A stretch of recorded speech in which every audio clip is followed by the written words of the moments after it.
Due berline da sogno, due marche contro, 510 cavalli contro. Soprattutto un tifo planetario, da una parte c'è Alfa Romeo, dall'altra BMW.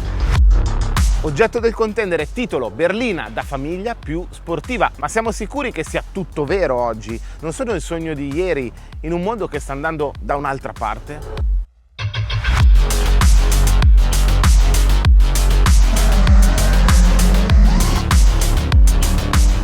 Mettiamola così, da quando il Green Deal è una certezza, il mondo dell'auto non sembra più lo stesso e il Green Deal non è questo incontro di verdi, ma la strada individuata dall'Europa per contribuire a evitare che il nostro ambiente diventi un forno. Che ne si sia consci o no, l'obiettivo è quello di combattere il climate change e l'automobile entra con mani e piedi in questa rivoluzione verde, sia sotto forma di controllo dei climalteranti, sia sotto forma di abbattimento della CO2.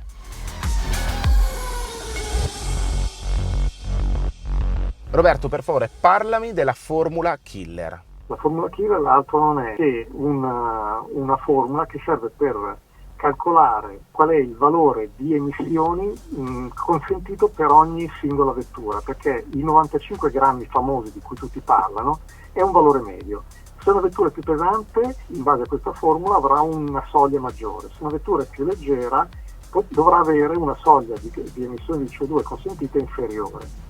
Faccio l'esempio, la Giulia che stai provando, in base al suo peso di 1695 kg, non ha 95 grammi consentiti di CO2 ma 105 e quindi ha un valore maggiore di quello della media perché pesa di più. Però attenzione, questa Giulia qui ha una CO2 effettiva omologata di 225 grammi al chilometro e quindi è sopra il suo valore di 120 grammi. E questo potrebbe determinare una sanzione, una multa da pagare a fine anno molto alta, di oltre 11.000 euro, esattamente 11.400 euro. Però si tratta di un valore virtuale, perché nella media di tutte le vetture vendute, che è quello che conta per la Comunità Europea, tutto il gruppo Stellantis vende delle vetture piccole, le vetture elettriche, le vetture plug-in, che hanno delle emissioni inferiori a quelle ammesse per il singolo modello e quindi facendo la media si può non pagare queste multe. Però se idealmente vendessero solo queste Giulia, ogni Giulia costerebbe 11.400 euro di multa alla Stellantis, all'Alfa Romeo.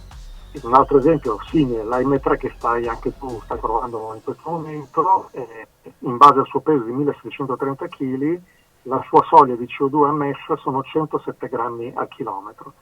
Omologate ne fa 231, quindi è fuori di 124 grammi che moltiplicati per i 95 grammi, per i 95 euro ogni grammo oltre il valore target fa 11.780 euro di sanzione.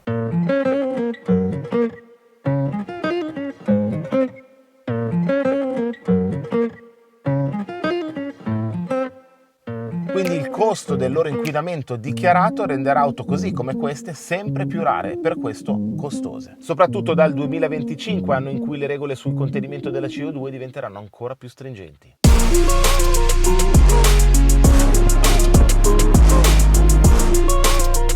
Quindi cosa dire? Quando mi sono messo a riflettere su tutto questo mi è scesa un po' la catena. Ha ancora senso parlare di una sfida tra queste auto? Il nostro futuro è un altro e vorrei scovare queste emozioni altrove.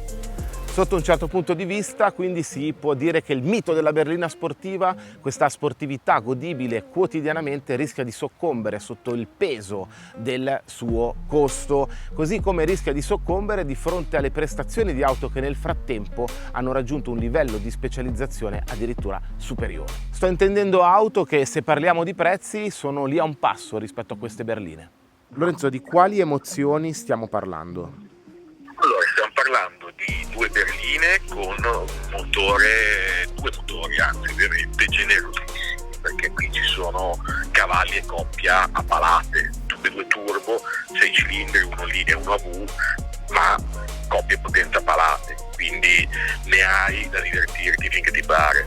510 cavalli per tutte e due, però la BMW ha un po' di coppie in più, 650 Nm contro 600, sono molto simili in accelerazione, ti do qualche dato, per esempio 0-100 3,58 la BMW, 3,77 la Giulia, i 1000 metri 21,15 la BMW, 21,18 la Giulia, quindi viaggiano praticamente appaiati. In pista c'è un po' più di differenza invece con la BMW, che è andata un po' più veloce, 1,14 630 contro 1,16 046 della Giulia.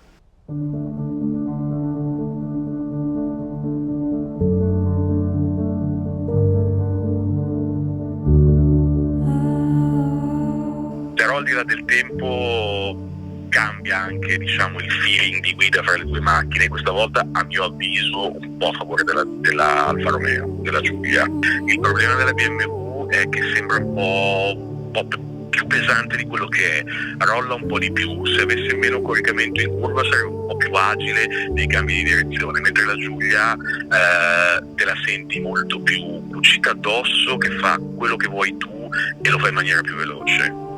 Lo sterzo è anche un componente, diciamo, che fa la differenza, perché quello dell'Alfa parla di più, c'è poco da fare, ti trasmette qualcosa in più alle mani, e lo sterzo sai anche tu che fa tanto in una macchina sportiva.